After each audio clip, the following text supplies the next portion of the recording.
It is 1520, and we are in France. Henry VIII is King of England at this time, and the King of France is Francis I. And Henry VIII, like many English kings, liked to think of himself as King of France. In 1510, Henry had joined the Anti-French League as the then King of France, Louis, had waged something of a war with not only the papacy, but with the Holy Roman Empire, and therefore when Henry saw an opening, he joined the Anti-French League and went in to conquer France. Only this was the new king of France, and this was a new day. And in 1520, we have a really extraordinary moment in history, where both the English and the French kings and all of their courts got together in something that is known as the Field of Cloth of Gold. And it was known as such because all of the tapestries and the tents and the festivities were draped with this elaborate and beautiful gold fabric. And the festivities were carried on for several days with the hope that England and France would embark on a new friendship, and that their friendship and their alliance might in some ways check the rising power and the incredible might of the Holy Roman Emperor Charles V.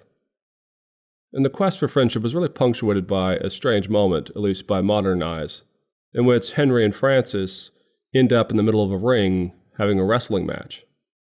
Now, in this day, kings believed that they were strong, they believed that they had military prowess, and so when the two kings got together for a wrestling match, it was essentially a display of their individual strength. But no one could escape the fact that if either king got upset, that very often this could precipitate war. And in fact, by a few accounts, it very nearly did, because during the wrestling match, Francis somehow managed to throw Henry, that is to say, toss him onto his back. And Henry, always the baby, went off and sulked in his tent. And though it is unlikely that Henry would have attacked France for this simple reason of his own embarrassment, nevertheless, the times were now tense, and the friendship was on rocky soil already from the very beginning. And so what ends up happening is Francis does a masterstroke politically. He enters into Henry's tent, he swears fealty to Henry, bowing down, offering his life and his kingdom to his new friend, Henry. And while this might seem to be a strange concept of political theater, two kings wrestling, and then one king sulking, and another king having to make restitution, what is going on behind this is a long-standing feud between the English and the French that goes back centuries, all the way back into the 11th century. And one of the most wide-ranging and important wars between England and France. Though there had been many, and though long after the 16th century there would continue to be wars between England and France all the way down until after the time of Napoleon, still, at this point, by the time of Henry, one of the most important wars had been fought and ended just a generation or two before Henry came to the throne. And that war was the 100 Years' War. And the 100 Years' War is staggeringly important for both England and France, not only for the churning of the tide between colossal powers in the later Middle Ages, but also for the rearrangement of the lands owned by England and by France, and for the future power and might of either kingdom in both the early modern period and on down until today. And so in this lecture, we're going to take a look at the 100 Years' War. We're going to examine exactly what happened that gave rise to this century-long conflict between England and France. And we're going to note the breakdown and the break-up of various English and French territories. And then we're going to look at the important figure of Joan of Arc. And we can begin by discussing the context of the 100 Years' War. Now, the 100 Years' War has always been a joke for historians because it was a war that was neither 100 years, nor was it one single war. It was rather a series of conflicts between England and France that lasted actually a bit over 100 years. But that being said, in the 19th century, historians writing about this period of time dubbed it the 100 Years' War, and that's what we've known it by ever since. But the conflict itself between England and France goes back all the way to 1066 with the Norman invasion or the Norman conquest of England by the Dukes of Normandy. And what happened after that conquest is you had a real kind of tense relationship between England and France. On the one hand, England was technically a vassal of the French king, at least in terms of his holdings of certain areas of France. So, for example, the King of England was the Duke of Aquitaine, that area down in southwest France that had been formerly held by the Carolingians. But what happened is over time, France lost certain regions to England, not through war per se, sometimes through war, sometimes just by takeovers of England, of wide areas of what we today call modern France. And so by the time of the beginning of the 100 Years' War, you had a strange relationship where the King of England technically, in his role over certain regions of France, was a vassal to the French king. And yet, in terms of power and influence, England had the upper hand. And ruling France during this time was a line of kings known as the Capetian kings. And the Capetian line had run all the way back to 987, all the way back to the 10th century. And the Capetian line has a storied history, all the way down even until today. In fact, the Grand Duke of Luxembourg today and the kings of Spain, in fact, descend from this Capetian line all the way down until today. But in 328, just several years before the outbreak of the 100 Years' War, the Capetian line dies out. There is no longer a direct heir from the Capetian line in France itself. And so whenever this happens in the Middle Ages and all the way through the history of monarchies, what happens is people break out the genealogies, and they start to look to see who has, as they say, the strongest claim to the throne. Now, there was a certain arithmetic to this, determining who had the strongest claim. And whenever a line died out like this, very often it was a bit of a toss-up sometimes between who had a strong claim and who had the strongest claim. And technically speaking, the current King of England, Edward III, had a pretty strong claim to the French throne. He was descended a good bit back all the way to the Capetian line, and technically he himself could have claimed the French throne for himself. Now the French, of course, don't want this, and so they put forward another claimant, a man by the name of Philip of Valois. And Philip is proclaimed, and he is coronated Philip VI. Now, Edward III, by all accounts, seems to give up his right to the throne. He doesn't even seek to try to take the French throne. And this is certainly understandable. The King of England can't be expected to be both King of England and King of France at the exact same time.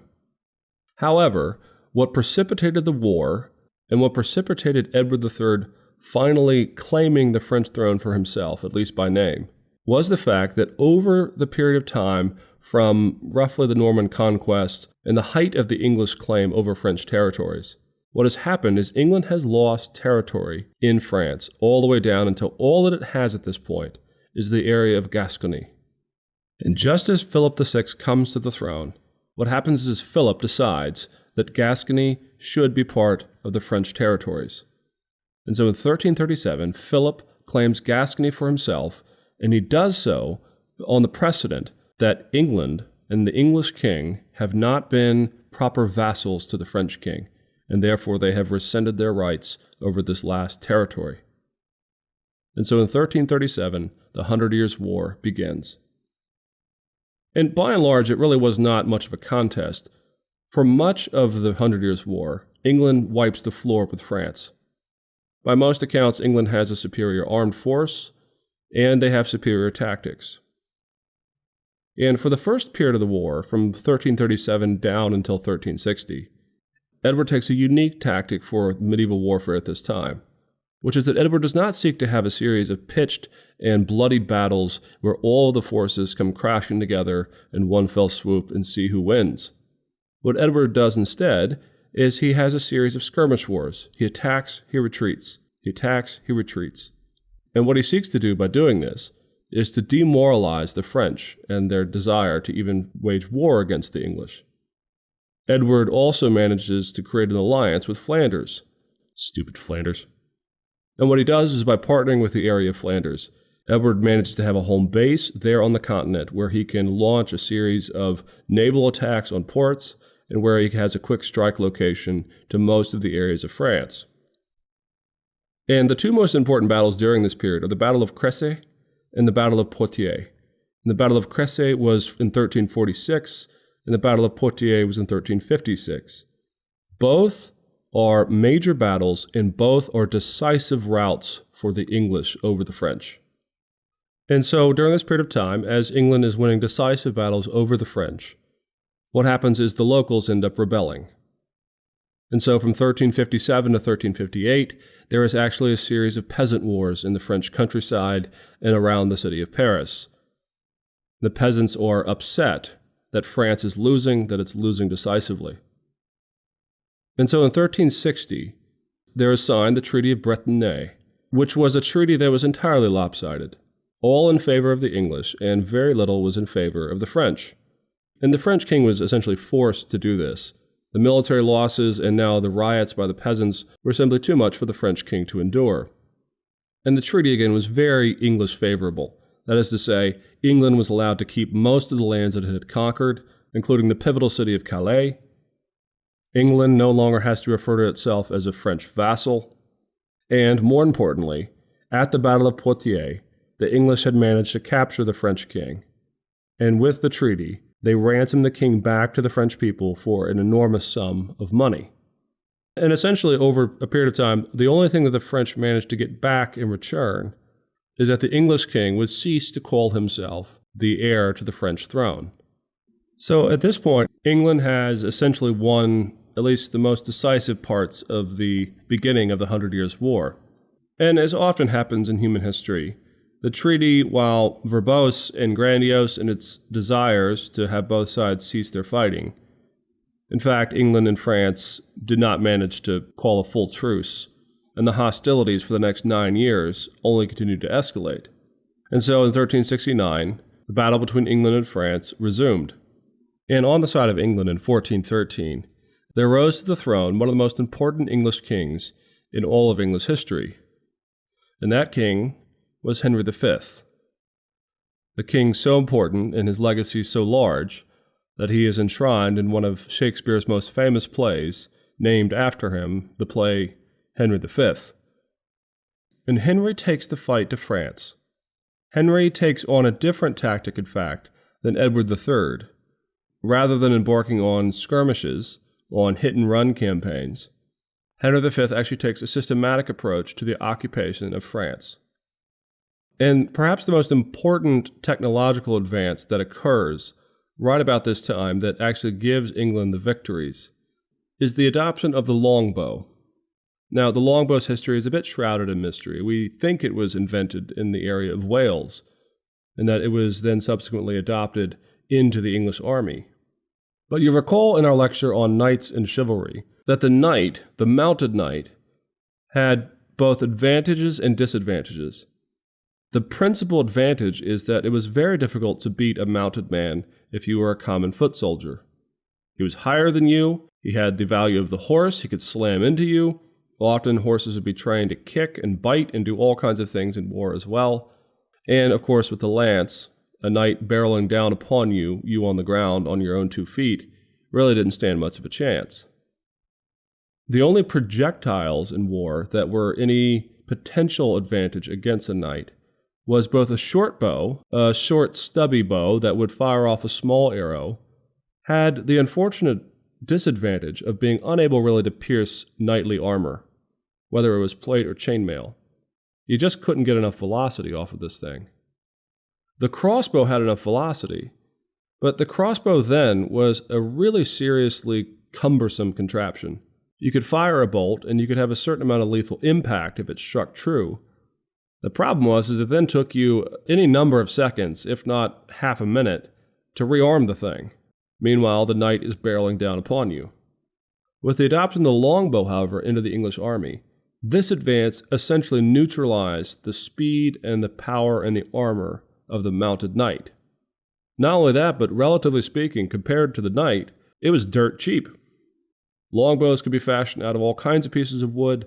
All you needed was a long enough single piece that could be carved.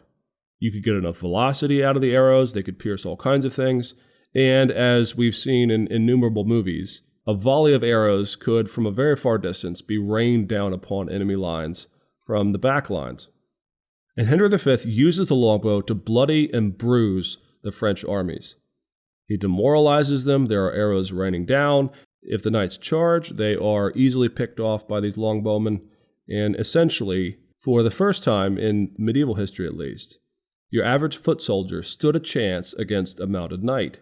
And so Henry V systematically begins to occupy towns and major cities throughout France as he makes his way towards Paris and towards the heart of France.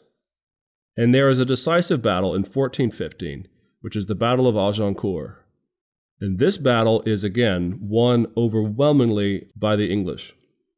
And not only that, but because of the Battle of Agincourt and because of the defeat of the French, there is signed the Treaty of Troyes, in which the then king, Charles VI, actually names Henry V himself as the heir to the French throne. Now officially in the will, now officially according to the sitting French king, the heir apparent was the sitting English king, the reigning English king. Not only that, but Henry took the daughter of Charles for his wife, Catherine of Valois. Now, historians love to speculate what would have happened if Henry had lived long enough to realize this throne and take it for himself. But as it turns out, both Charles, King of France, and Henry V, King of England, both died in the same year of 1422. And because of that, the possibility that England would take France for itself was unrealized. Because back in England, Henry V's son, Henry VI, was at this time only 9 months old. And no matter how strong his claim would be to the French kingdom, the fact remains is that a boy of 9 months is not going to make a very good king, either of England, much less of England and France.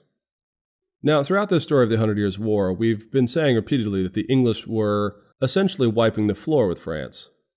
So what turned the tide? Well, the answer to that question is not what turned the tide, but who turned the tide. Because into this quagmire steps Joan of Arc. Joan of Arc, all the way down until today, is a legendary figure for the French.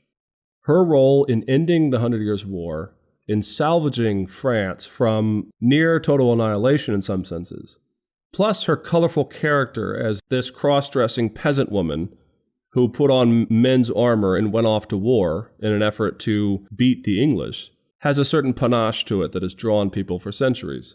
But Joan of Arc was a real figure, despite all the legendary tales that are associated with her. We're not actually sure of her birth date. This was very common for peasants that didn't keep very good track of when they were born. And by the age of 13, apparently she began to hear voices. And she interpreted these voices as angelic voices, giving her pronouncements from on high as to what to do and how to conduct her life. And by the age of 16, Joan believes that these voices are encouraging her to go and see the Dauphin. And the Dauphin is the heir apparent to the French kingdom. And she goes and she visits him and she says, "I have heard from God, and he has told me to come to tell you to let me lead the French armies." Now, in many ways, it is a sign of how desperate the French kingdom is, that they actually cave in and allow this.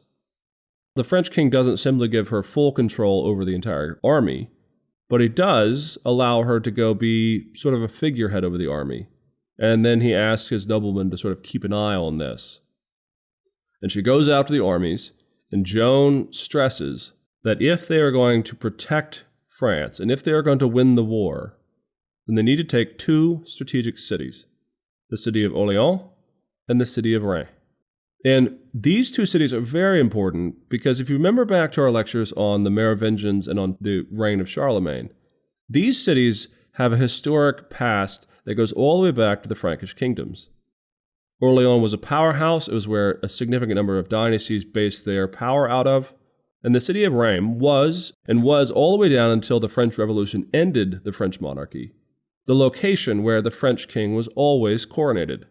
And so to have two of your most important cities, one of whom is the place where your king is always coronated, in English hands, Joan realized was a demoralizing slap in the face. And the only modern equivalent for us would be, let's say that the city of Washington, D.C. was somehow taken over by an invading army. And while America itself still stood, and while the presidency was still intact, let's say the presidency had to move up to Connecticut and conduct its business up there. And so inaugurations no longer take place there in Washington, D.C., and there's no parades and there's no festivities. Well, you can imagine the demoralizing effect. It's sort of a sense of king of the hill, who's on top. And so Joan of Arc encourages and stresses and, in fact, really demands that the armies go after Orleans and Rheims. And, surprisingly, the French armies are successful. They manage to take these regions back. And so Joan is a popular figure, particularly with the soldiers.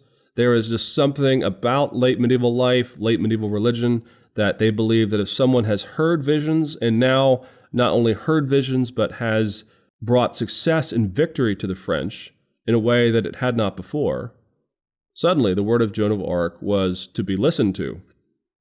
And what happens is as the 100 Years' War draws to a close, in the final decades, France claws its way back into taking over piece by piece by piece of areas that were formerly owned or recently taken over by the English. And at the end of it, by the end of the 100 Years' War, all of the victories and all of the successes of the English government were reduced simply to England holding really just two cities, the most important of which is Calais. And that city of Calais, within another 100 years, during the reign of Henry VIII, would itself be lost to France. Now, what happens to Joan of Arc? Some of you will know that she was burned at the stake, so how can this heroine, how could this victor of the French peoples be burned at the stake? Well, what happens is she is captured, not by the French, but by the Burgundians. And the Burgundians really saw themselves as sort of standoffish. They were a separate group from the French themselves. And so they captured Joan, and really what they believed is that they had the opportunity for a ransom on their hands. And so they offered to the French government, to the French king, the right to ransom her back for a certain price. But the French king realizes that if he ransoms Joan back, and that if she comes back to a certain amount of fanfare for her role in the French victories over the English, that the English king himself would actually be weakened as a result. And so the French king opts not to ransom Joan and instead passes. And so the Burgundians ransom Joan of Arc to the English. And in 1431, Joan is burned at the stake for being a witch. Now, she is called a witch because she has heard these voices, and it was known that she was being directed by some sort of spiritual force. Of course, she interpreted it as God, and her success in battle, she believed, was proof positive that it was God that was directing her. But of course, the English, having lost the battle, believed that she was a witch, and that the voices she was listening to were demonic. And so in 1431, Joan dies on the stake. And so just on the eve of the early modern period, just on the eve of the Reformation, the 100 Years' War leaves England and France essentially in the makeup that they would be for the remaining modern period. England no longer holds much of France at all. Again, they only hold the city of Calais, and even that they lose within the time of Henry VIII. And France, by contrast, now holds the vast majorities of the areas that were part of the Frankish kingdoms. They now have Aquitaine, Brittany, Gascony, and these areas as well. But there are a few other things that begin to arise at the end of the 100 Years' War, things that become more or less permanent, that shape the modern world. Perhaps the most important of which is that France now has a standing army. Now, a standing army is not a normal thing in the medieval period. Armies are expensive. With the feudal system, with the parceling of land amongst all of your lesser nobles, and allowing them to hold their own small armies, most medieval wars were fought by the summoning of feudal vassals and their small armies into a larger sort of checkerboard of different armies whenever you needed them. Now, of course, that has a problem of lack of discipline, lack of cohesion, these kinds of things. But the 100 Years' War, because it was more or less constant battle, forced France to enact a policy in which they eventually had more or less a standing army for a period of time. That in and of itself is one of the principal developments towards the modern world. Again, as we go into the early modern world, what we begin to see are some of these things that we take for granted, a standing army, for example. And we begin to see the kernel of these things begin to take shape. The other major thing that is going to arise in both England and in France is the constant problem of taxation. In the Middle Ages, it was only allowed for the king to tax for wars in very specific cases. For example, in England, the Parliament was really principally summoned by the king in order to effect taxation. he had to ask Parliament if it would be all right to levy a tax. And if they said no, at least in general, the answer was no. But with both England and France, what begins to happen is you see a more or less regular tax system at least attempt to come into existence by the kings. It's more successful in France. The French king more regularly will tax its citizens for the sake of armies and defense and for the standing army itself. In England, however, as the years wear on and as we get into the 16th century, what begins to happen is the king and Parliament don't always see eye to eye on the right of taxation. And if we look down the corridors of time, when we see the English Civil War, the principal spark for this was when Charles summoned Parliament to levy a tax to go and attack Scotland. And Parliament said no, and Charles said, "We'll be gone with you." And Parliament said, "No, we're not going anywhere." And before too much longer, they were at war. Well, some of the kernels of this are going to emerge just about the time of the 100 Years' War. England itself is going to have more trouble with this, but France is going to become more easily taxable. In the end, the 100 Years' War is something of a gateway between the late medieval period and the early modern period. Things that begin to emerge, tensions, kingdoms, land holdings, taxation, armies, these kinds of things. The reduction of the knight to not so much a superior force, but rather actually very much beatable with the longbow, begins to churn Europe into something more or less early modern. Now, it doesn't do this on its own, but again, it's kind of a gateway. It kind of signals a significant transition in time, so that by the time you get to 1453, which is the end of the 100 Years' War, is you begin to notice that England and France are essentially now in the early modern